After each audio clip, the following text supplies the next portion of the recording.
یہ ہے کہ جب آپ بیمار تھے تو اس سے پہلے رات کو سوتے وقت کا جو عمل ہے کہ اپنے ہاتھوں پر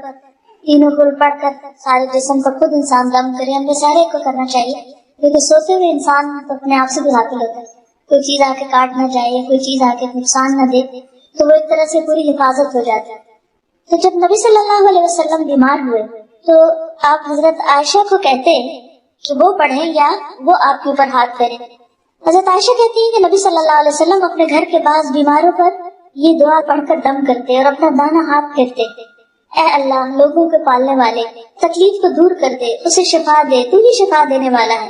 تیری شفا کے سوا کوئی شفا نہیں، ایسی شفا کہ کسی قسم کی بیماری نہ رہ جائے۔ اب اس سے یہ پتہ چلتا ہے کہ آپ اپنے گھر والوں کے اوپر بیماری کے وقت میں ہاتھ پھیر کر دم کیا کرتے تھے۔ اس کا کیا فائدہ ہے؟ کیونکہ جو بیمار ہوتا ہے وہ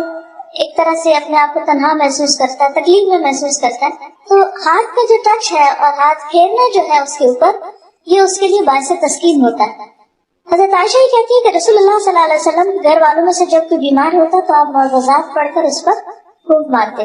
پھر اسی طرح آپ گھر والوں کے لیے دعا بھی کرتے۔ حضرت عائشہ کہتی ہے کہ میں نے رسول اللہ صلی اللہ علیہ وسلم کو خوش طبیعت دیکھ کر کہا، اے اللہ کے رسول صلی اللہ علیہ وسلم میرے لیے اللہ تعالیٰ سے دعا کر دیجیے، یعنی آپ میرے حق میں کوئی دعا کریں۔ آپ نے فرمایا، اے اللہ عائشہ کے پہلے اور پچھلے اور اعلانیہ اور مخفی سب گناہ بخش دے۔ اور خوشی سے عائشہ رضی اللہ تعالیٰ عنہا نے پھر ہنسنا شروع کر دیا، یہاں تک کہ ان کا سر حضور صلی اللہ علیہ وسلم کی گود میں جا پڑا، یعنی اس دعا سے وہ اتنی خوش ہوئی۔ اچھا، بعض اوقات گھر والے ہم سے کوئی چھوٹی سی چیز کا مطالبہ کرتے ہیں اور ہم اتنے بزی ہوتے ہیں نا، ہم بات بھی نہیں سنتے، اور خصوصاً جیسے بچے ہوتے ہیں نا